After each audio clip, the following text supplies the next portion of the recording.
नेहमी एक लक्षात ठेवा, माझ्याकडून कुणाचं चांगलं झालं नाही तरी चालेल, ठीक आहे, नाही चांगलं झालं, पण माझ्या बोलण्यामुळं, माझ्या वागण्यामुळं कुणाच तरी संध्याकाळची झोपमोड होईल, कुणाच तरी मनाला लागल, असं आयुष्यामध्ये कधीही करायचं नसतं. हा वारसा फक्त विचारांचा नाही, हा वारसा संस्काराचा आहे, हा वारसा कष्टाचा आहे आणि हा वारसा जनसामान्याच्या कुटुंबापर्यंत प्रगती नेऊन ठेवण्याचा आहे, जो कर्मवीर शंकररावजी काळे साहेब यांनी या संबंध कोपरगाव मतदारसंघातील सर्व नागरिकांप्रती आपला निभावला.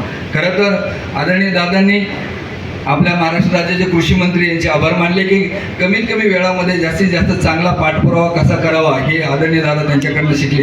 किंबहुना मला वाटतं की आपणा सर्वांसाठी अतिशय महत्त्वाचं कार्य दादांनी केलं, कारण दादांथ्रूच आपणा सर्वांची कामं या मतदारसंघातील सर्व सोडवली जातात आणि सर्व समस्यांचं निराकरण होतं. म्हणून आपण सर्वांनी कृषी मंत्री साहेबांसाठी जोरदार एकदा टाळ्या वाजवायला पाहिजेत. त्यानिमित्ताने या कोपरगाव मतदारसंघातील प्रत्येक नागरिकापर्यंत आपला हा विचार पोहोचला आहे आणि असे कृषी मंत्री की जे सर्वजण खरं तर भाग्यवान आहात आणि अशाच कृषी मंत्री सन्माननीय नामदार दत्तात्रयजी भरणे साहेब यांना मी व्यासपीठावर आपणा सर्वांच्या समक्ष मनोगत व्यक्त करण्यासाठी निमंत्रित करतो.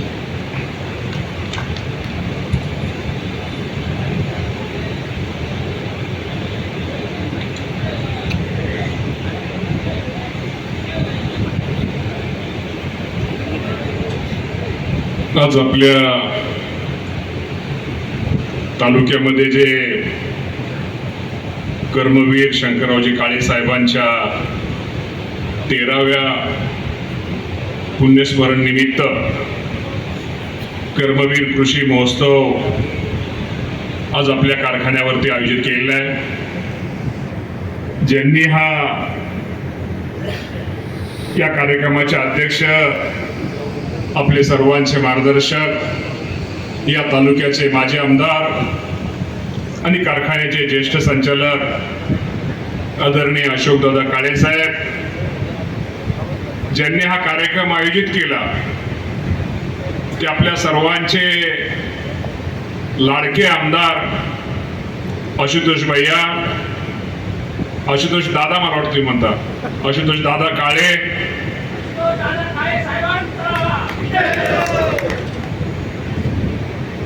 त्याचप्रमाणे आपल्या कारखान्याचे व्हाईस चेअरमन प्रवीणजी शिंदे, कारभारीजी अगवंत साहेब, नारायणरावजी मांजरे साहेब, आजच्या कार्यक्रमासाठी महाराष्ट्र राज्य द्राक्ष बागायतदार संघाचे अध्यक्ष कैलासरावजी भोसले साहेब, राष्ट्रवादी पक्षाचे आमचे अशोकरावजी कानडे साहेब, आपल्या कारखान्याचे सर्वच आजी माजी संचालक, सर्व आजी माजी अधिकारी, सर्व सभासद,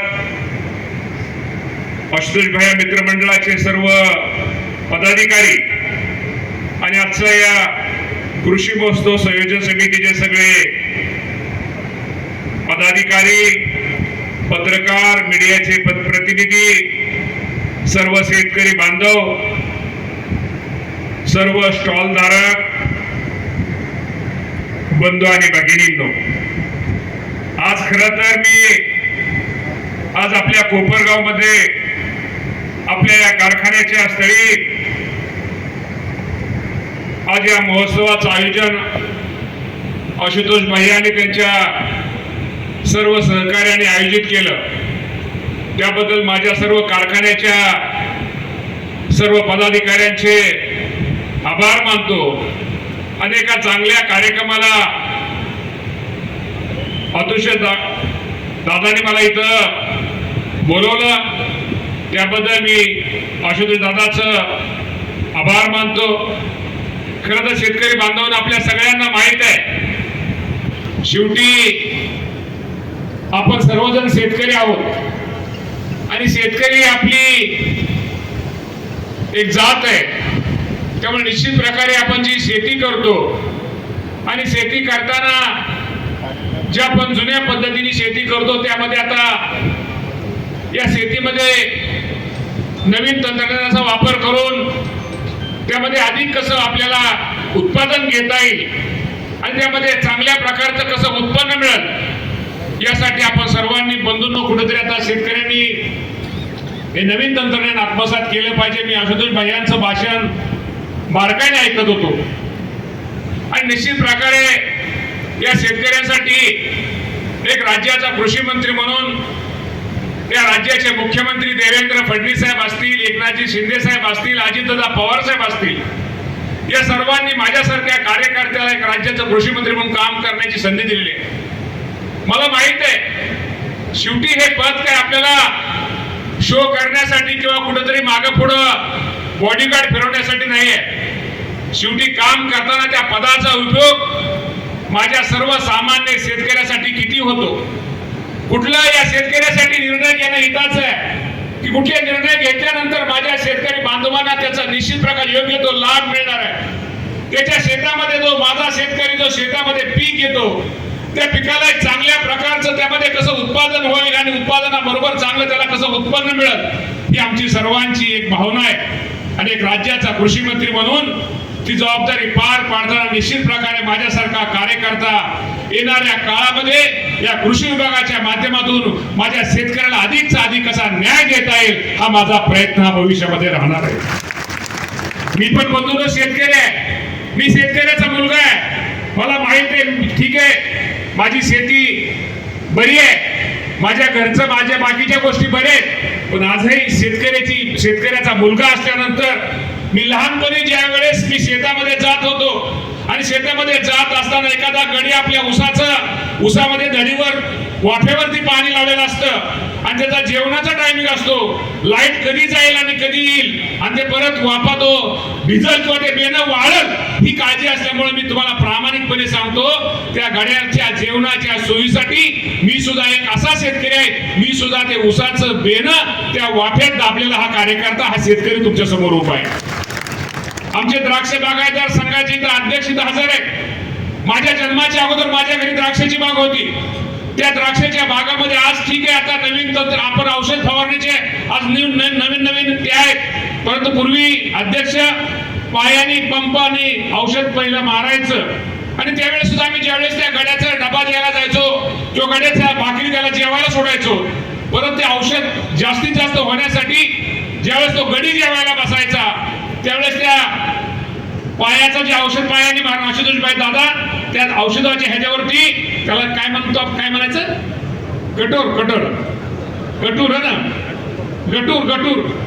गटूर आपण म्हणायचो त्याला त्याच्यावर सुद्धा पायाने मी स्वतः ते औषध तो पंप चालू केलेला आहे. तर निश्चित प्रकारे शेतकऱ्याचे प्रश्न काय, शेतकऱ्याची अडचणी काय आणि आज निश्चित प्रकारे या राज्यामध्ये माझा शेतकरी अडचणीत आहे.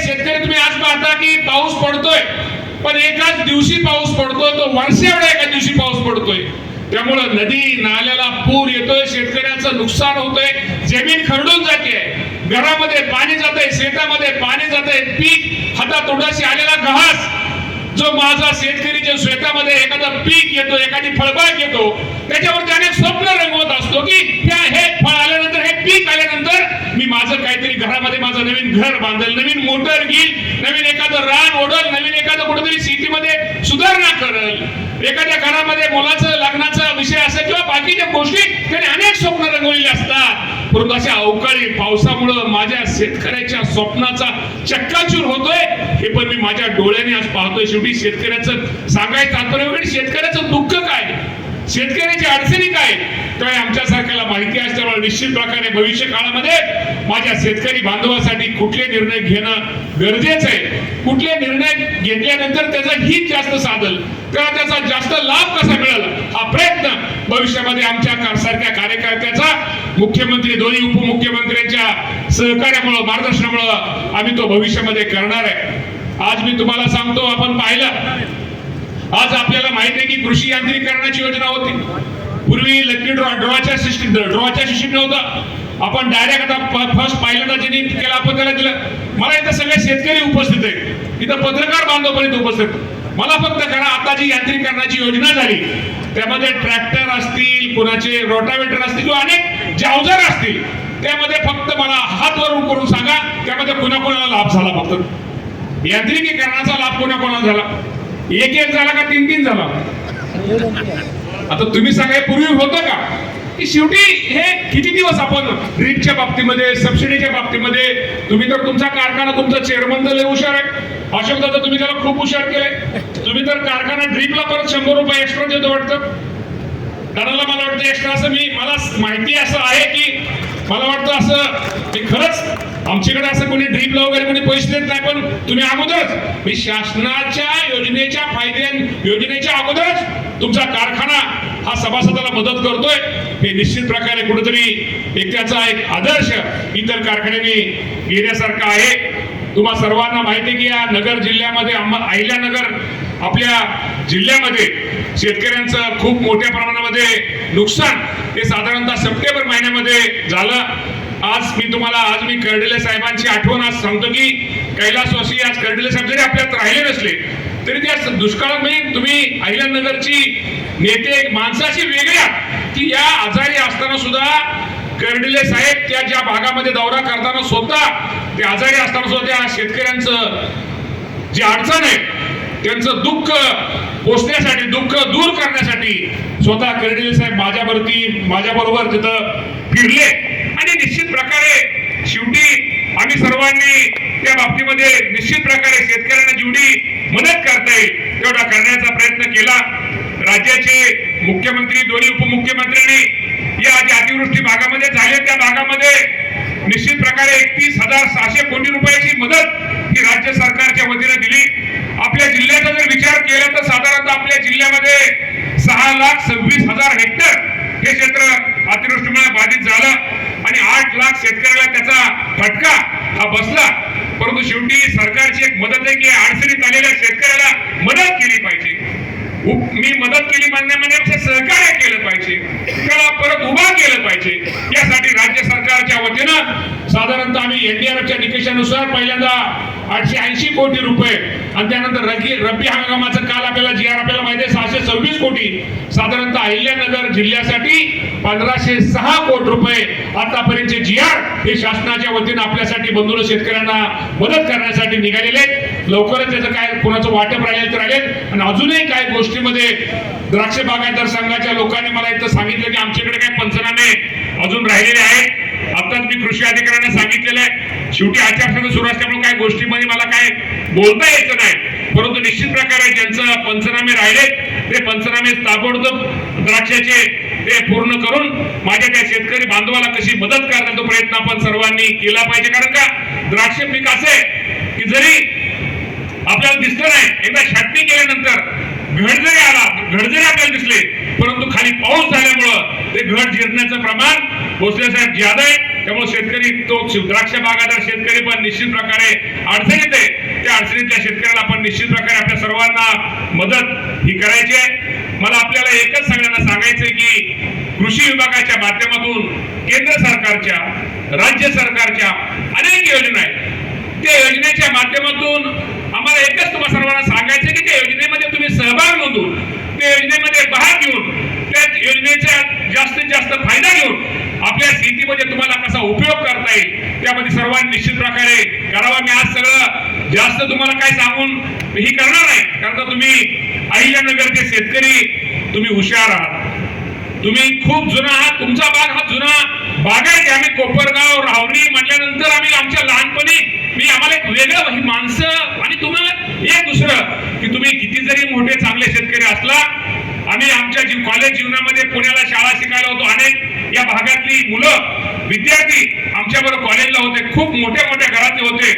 एक अहिल्यानगरचं अशोकदादा एक वैशिष्ट्य आहे मुलांचं, तुमच्यातला विनम्रपणा जो आहे नगर जिल्हा, आपल्या अहिल्यानगर जिल्ह्याचा जो विनम्रपणा आहे तो इतर मुलांच्या मध्ये कुठेही इतका नाही. पण इतका विनम्रपणा असणारी मुलं आज इथं आहेत ते आम्ही कॉलेजमध्ये. त्यामुळे तुम्हाला तुमच्या जिल्ह्याबद्दल, तुमच्या या भागाबद्दल एक आम्हाला लहानपणापासून एक वेगळं एक अट्रॅक्शन हे पूर्वीपासून राहिलेलं आहे. मी शेतकरी बांधवांना एवढंच सांगतो की आज आपला शेतकरी जरी अडचणीत असला तर शेतकऱ्याला निश्चित प्रकारे जी काय आपल्या सर्वांच्या माध्यमातून मदत करता तो करण्याचा प्रयत्न भविष्य काळामध्ये आपण निश्चित प्रकारे करूया. आणि आपल्याला सगळ्याला दुसरं माहित आहे की शेतकरी अडचणीत आहे, निसर्गाचं संकट आहे. कधी पाऊस जादा पडतोय, कधी दुष्काळ पडतोय, कधी गारपीट होते. आणि खरंच सांगतो की शेतकऱ्याला जो शेतामध्ये पीक घेतोय की एकदम एखादा पीक सगळ्यात जास्त झाल्यामुळं त्याचा बाजारभाव कोलमडतोय, त्यामुळे शेतकरी अडचणीत आलेला आहे. त्यामुळे अडचणीत आलेल्या शेतकऱ्याला कुठेतरी मदत केली पाहिजे, शेतकऱ्याला कुठेतरी सहकार्य केलं पाहिजे. आशुतोष दादा काळेंना तुम्ही ज्यावेळेस मतदान केलं त्यावेळेस आम्ही जाहीरनाम्यामध्ये सांगितलं होतं की येणाऱ्या काळामध्ये आम्ही शेतकऱ्याला काहीतरी मदत करू, शेतकऱ्याला कर्जमाफीच्या बाबतीमध्ये आम्ही निर्णय घेऊ. आणि त्या बाबतीमध्ये तुम्हाला सर्वांना माहिती आहे, मागच्या 8-10 दिवसापूर्वी बैठक झाली आणि त्या बैठकीमध्ये ठीक आहे बच्चूभाऊ कडूंची मागणी होती, शेतकरी संघटनेच्या सर्वच नेत्यांची मागणी कर्जमाफीबद्दल होती आणि आमच्या जाहीरनाम्यामध्ये की कर्जमाफीच्या बाबतीमध्ये तिन्ही पक्षामध्ये आम्ही शेतकऱ्यांना कर्जमाफी देऊ असं आम्ही आपल्या सर्वांना एक आश्वासन दिलं होतं. आणि कुठेतरी दिलेलं आश्वासन शेतकऱ्यांचं एक पूर्ण झालं पाहिजे, त्याला कुठेतरी मदत झाली पाहिजे, मदत झाली पाहिजे.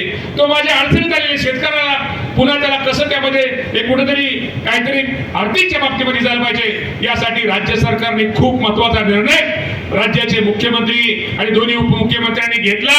आणि साधारणतः एप्रिल महिन्यामध्ये एक कमिटी ही आपल्या सर्वांना परदेशी साहेबांच्या ह्याच्याकडे एक नेमली आणि साधारणतः एप्रिल महिन्याच्या पहिल्या आठवड्यामध्ये ती कमिटी सरकारला शासनाला अहवाल देईल आणि दिल्यानंतर साधारणतः आपल्याला माहिती आहे की तीस जून हे आपलं वर्षाखेर, त्याच्या अगोदर आपल्याला शेवटी त्याच्या अगोदर आपल्याला कशी आपले अहवाल घेऊन 30 जून रोजी माझ्या शेतकऱ्यांसाठी निश्चित प्रकारे कर्जमाफी ही दिली जाईल हा पण शब्द आज आपल्या सर्वांना निश्चित प्रकारे सर्वांना देतो. शेवटी आम्ही पण शेतकऱ्याची मुलं आहोत.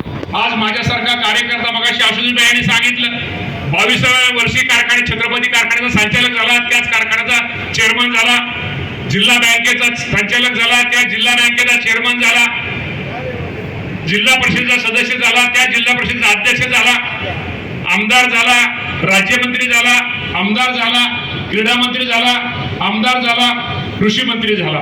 मी एक लक्षात ठेवा, आम्ही माझ्या घरातलं कोणी राजकारणात नव्हतं. माझे चुलते वडील भाऊ कोणी झडपीला नव्हतं, पंचमदीला नव्हतं, कोणी आमदार नव्हतं, खासदार नव्हतं, लोकांवर नव्हतं. की शेवटी मी शेतकऱ्याचा मुलगा आहे आणि हे पद या राज्याचे उपमुख्यमंत्री अजितदादा पवार साहेबांच्या मार्गदर्शनामुळे आज माझ्या सरकारला मिळाली. हे माझं मी स्वतःला एक भाग्यवान समजतो.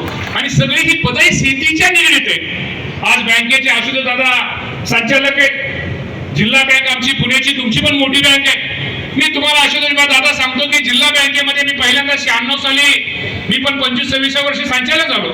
त्यावेळेस पहिल्यांदा आजही आमच्या बँकेमध्ये जी कर्ज प्रकरणात मला तुमच्या बँकेची पद्धत तुमची चांगलीच आहे की सकाळी एखाद्याचं त्याच्या लक्षात आलं की मला आज काहीतरी कर्ज घ्यायचंय तर लगेच बँक सोसायटीचा सेक्रेटरी, सोसायटीचा चेअरमन, बँकेचा इन्स्पेक्टर लगेच ते तिथं प्रकरण विभागीय अधिकाऱ्यांच्या माध्यमातून जिल्ह्यावरून छाननी अधिकाऱ्याकडून इंजिनियर खालचा कृषी अधिकारी, खालच्या कृषी अधिकाऱ्याकडून वरचा कृषी अधिकारी, नंतर कर्ज मग हे करून आशुतोष दादा ती प्रकरणं मी सकाळी सकाळी एखादी प्रकरण न्यायचो त्यावेळेस एक लहान वयात आणि ती प्रकरणं घेऊन संध्याकाळी त्या प्रकरणं कशी मंजुरी होईल आणि दुसऱ्या दिवशी त्या शेतकऱ्यांच्या प्रकरणात त्या पैशाचा कसा उपयोग होईल हा प्रयत्न आमच्या सर्वांचा दादांच्या शिकवणीमुळे राहिलेला आहे.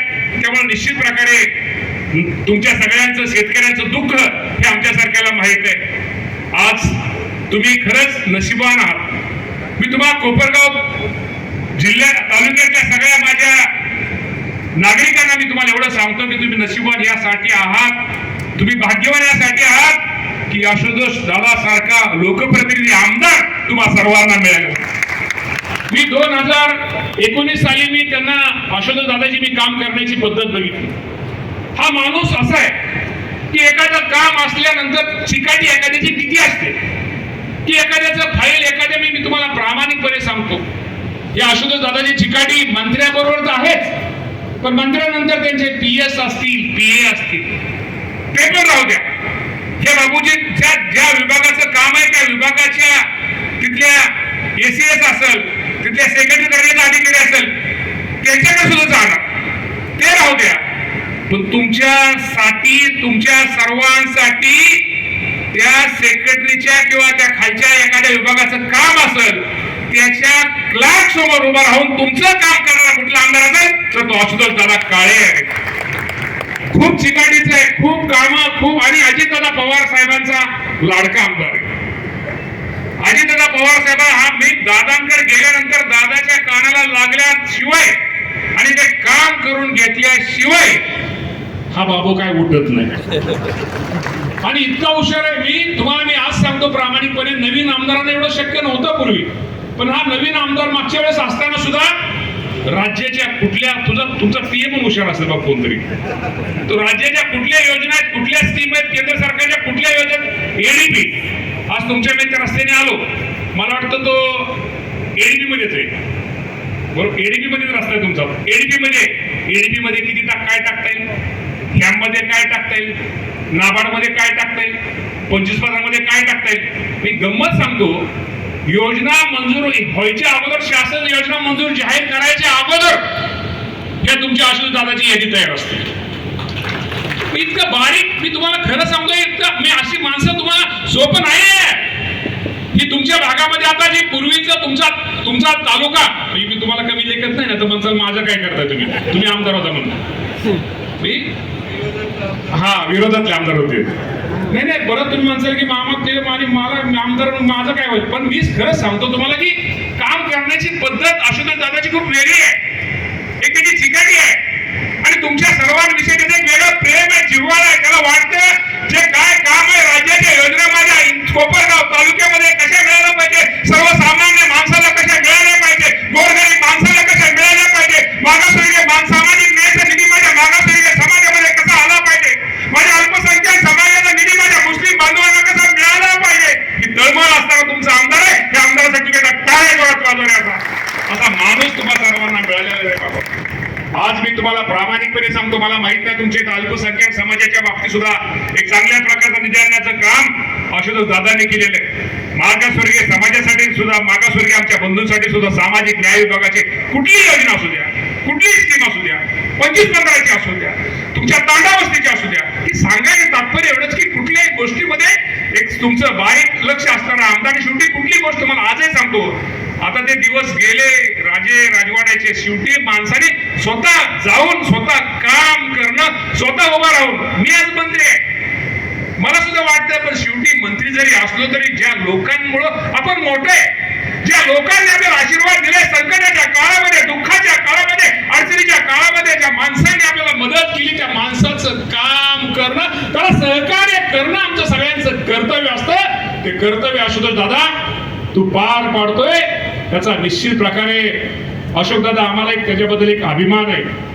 आज जरी तुमचा तो पुत्र असला, तो जो आज तुमचा निस्ता एकट्याचा पुत्र राहिलेला नाही, अख्ख्या कोपरगाव तालुक्याचा तो पुत्र आहे आणि एक चांगलं काम, एक कुटुंबाचा एक प्रमुख या नात्यानं, आज तुम्ही आमदार आहात, तुम्ही प्रमुख या नात्यानं काम तो आशुतोष दादा करतोय, याचा निश्चित प्रकारे आमच्यासारख्याला एक त्याचा निश्चित प्रकारे एक आम्हाला अभिमान वाटतो. असंच काम आशुतोष दादा आयुष्यामध्ये का, आणि एक लक्षात ठेवा आशुतोष दादा, आपण एवढं काम करतो, काम जी माणसं लय करतात, चांगलं काम करतात, त्याला दगड मारणारे पण जास्त असतात. मला माहित नाही तुमच्या तालुक्यात दगड मारतात का नाही, पण आमच्यात लय मारतात.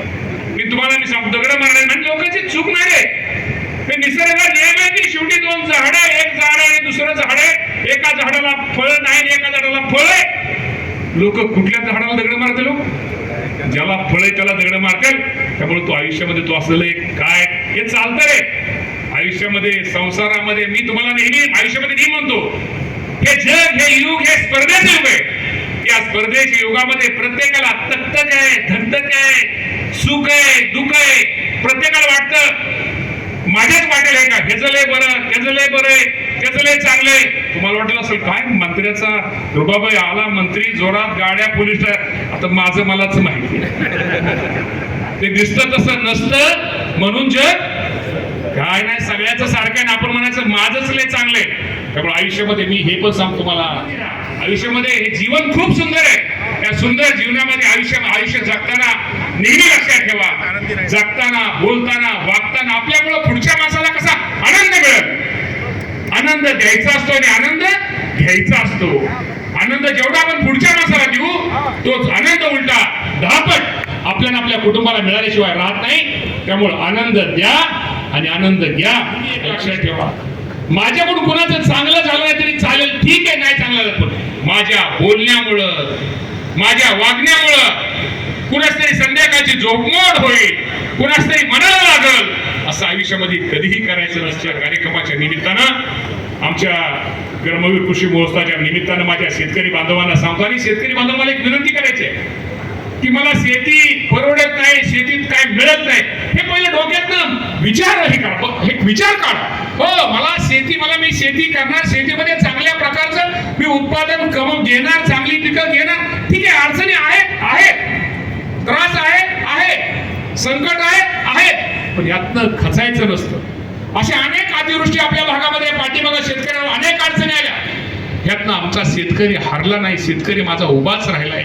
तेव्हा निश्चित प्रकारे भविष्य काळात आपण सर्वांनी निश्चित शासनाच्या वतीनं, शासन तुमच्या बरोबर आहे, राज्याचे मुख्यमंत्री तुमच्या बरोबर आहे, दोन्ही उपमुख्यमंत्री तुमच्या बरोबर आहे, आम्ही सगळे कृषी मंत्री, सगळ्या आशुतोष दादासारखा आमदार तुमच्या बरोबर आहे. भविष्य काळामध्ये अजिबात काळजी करू नका. येणाऱ्या काळामध्ये माझ्या शेतकरी बांधवांसाठी, तुम्हा सर्वांसाठी जे काय भविष्यामध्ये करता येतं करण्याचा प्रयत्न आम्ही सर्वजण करूया. आज खूप चांगला कार्यक्रम आशुतोष भाईंनी घेतला. मगाशी त्यांनी रस्त्याचं सांगितलं. आशुतोष दादा, तू काळजी करू नको रे, अरे तुझा अर्थमंत्री ज्या माणसाच्या हातात तिजोरीच्या चाव्यात, तो तुझा आहे रे बाबा. तू रस्ता काय मागतो, तुला तू जे काय मागल ते दादा, मी गंमत सांगतो तुम्हाला. आज वाशिम 3-4 जिल्ह्याची राष्ट्रवादीची बैठक होती, मी वाशिमला होतो. मी आशुतोष दादावरती किती प्रेम आहे, मला दादानी फोन केला, मला फोन करून सांगितलं त्या पक्षाच्या मीटिंगला तू आला नाही तरी चालेल, पण त्या पहिला आशुतोषच्या कार्यक्रमाला तुझ्या एवढं प्रेम त्या दादाचं आहे रे बाबानो. त्यामुळं निश्चित प्रकारे आज हा कार्यक्रम खूप चांगला, आपण सगळे शेतकरी बांधव आपण सगळे हजर आहोत, कारखान्याच्या संबंधित बरीचशी मंडळी आपण सगळेजण हजर आहोत. भविष्यामध्ये सुद्धा आपण निश्चित प्रकारे, मी अधिक न बोलता, एक आशुतोष दादासारख्या एक चांगल्या लोकप्रतिनिधी जो तुमच्यासाठी करतोय. शेवटी कधी कधी काय असतं, घरच्या माणसाची किंमत कधी कळत नाही, परंतु बाबांनो तुम्ही वेगळे आहात, आमच्याकडे वेगळे आहेत, तुम्ही खूप चांगले आहात. त्यामुळं निश्चित प्रकारे आशुतोष दादा, तुझं तर बरं आहे, आमचं तर लय अवघड आहे. इंदापूरचं सोपं नाहीये. म्हणजे मी तुम्हाला मग असं सोपं नसताना सुद्धा कुठेतरी आपण प्रयत्न केले, आपण लोकांमध्ये गेलो, लोकांमध्ये मिसळलो, आणि प्रत्येक नेत्यांबद्दल लोकांना असं आपलं वाटलं पाहिजे. लोकांना मी म्हणतो, तुमच्याकडे मला माहित नाही की कुठला एखादा भटका समाज असेल की जो रस्त्यावरती त्याचं लांब करेल, त्या माणसाला सुद्धा कुठेतरी आपल्याबद्दल हा माझा माणूस आहे, आपला नेता आहे असं वाटलं पाहिजे. असं काम तू दादा करतोय. त्यामुळे येणाऱ्या भविष्य काळामध्ये मी एवढंच तुम्हाला सांगतो की येणारा भविष्य काळ आशुतोष दादासाठी खूप उज्ज्वल आहे, आणि त्याच्या हातून खूप मोठं अजून आपल्याकडून तुमच्या अपेक्षा आहेत, राज्याच्या अपेक्षा आहेत, त्याच्या हातून खूप कामं आपल्या सर्वांना निश्चित प्रकारे येणाऱ्या भविष्य काळामध्ये निश्चित प्रकारे करायची. त्यामुळे आशुतोष दादा, आज खूप बरं वाटलं, आणि त्याचा एक स्वभाव आहे बघा. मी त्या बाबतीमध्ये मी आशुतोष दादाला आम्ही आलो ते असा आपण म्हणतो ना, एक भाबडा, एक भोळा नाही, भाबडा. मी असं बघा, त्या चेहरा बघितला तर कसं तुम्ही सहज बघा, माणसाच्या चेहऱ्यावर पण बरंचसं समजतं बघा. मी असा माणूस नम्र, मी सगळ्यांशी कुणी काय बोललं तुमच्या सुद्धा तिकडे टाळ्या वाजल्या माझ्याकडे पाठीमागे. त्यामुळे अतिशय नम्र, मी चेहऱ्यावर बघितल्यानंतर सुद्धा निश्चित प्रकारे की आशुतोष भाईयाचा कुठेतरी निश्चित प्रकारे एक त्याला आता मी दुसरं काय म्हणणार नाही, तर परत माझी ब्रेकिंग न्यूज होईल. कुठेतरी मिटिंग असं कुठेतरी एक चांगला आपल्या घरच्या माणसाला असं घ्यावा असा एक तरुण आमदार तुम्हा सर्वांना मिळालाय, त्याची निश्चित प्रकारे आम्हा सर्वांना आनंद आहे. त्यामुळं आता अधिक काय जास्त बोलत नाही. शेवटी आपण सगळेजण शेतकरी आहोत, आणि या शेतकरी बाबतीमध्ये आपण निश्चित प्रकारे येणाऱ्या भविष्य काळामध्ये आपण सर्वजण आशुतोष दादाच्या पाठीमागं सगळेजण भविष्य उभा राहूया. आणि दुसरं एक राहिलं, दादा तू मला आज या कार्यक्रमासाठी बोलवलंय, मी राज्याचा कृषी मंत्री आहे. तू आता एवढं छोटं केलं, तुझ्या शेजारी हे भोसले साहेबांचं वगैरे मोठे घेतात, असं करून आपण पुढच्या वर्षी येणारा कृषी महोत्सव, जिल्ह्याचा कृषी महोत्सव हा जिल्ह्याचा खूप मोठा असतो. त्यामुळे राज्याचे आमचे सगळे अधिकारी स्पेस स्टॉल बिल तुम्हाला म्हणजे इथल्या लोकांना काहीतरी नवीन नाविन्यपूर्ण शेतीमध्ये प्रयोग इथं पाहता येतील. मी एवढंच राज्याचा कृषी मंत्री पण एवढंच तुम्हाला सांगतो, मला त्यांनी सांगितले, आशुतोष दादांनी सांगितलेलं नाही, परंतु सांगितलं जरी नसलं घरच्या माणसाचं थोडं कारभाराला दुःख पण कळलं पाहिजे, त्याला पण समजलं. तू जरी सांगितलं नसतं, पुढच्या वर्षीचा येणारा कृषी महोत्सव हा राज्य शासनाच्या वतीनं अहिल्यानगरचा आपल्या कोपरगावमध्ये साजरा केला जाईल, हे पण आजच्या कार्यक्रमाच्या निमित्तानं आपल्या सर्वांना सांगतो. आणि अधिक न बोलता आपल्या सर्वांचा आभार मानतो आणि आपल्या सर्वांना आजच्या कृषी महोत्सवाच्या निमित्तानं शुभेच्छा देतो आणि थांबतो. धन्यवाद. जय हिंद, जय महाराष्ट्र.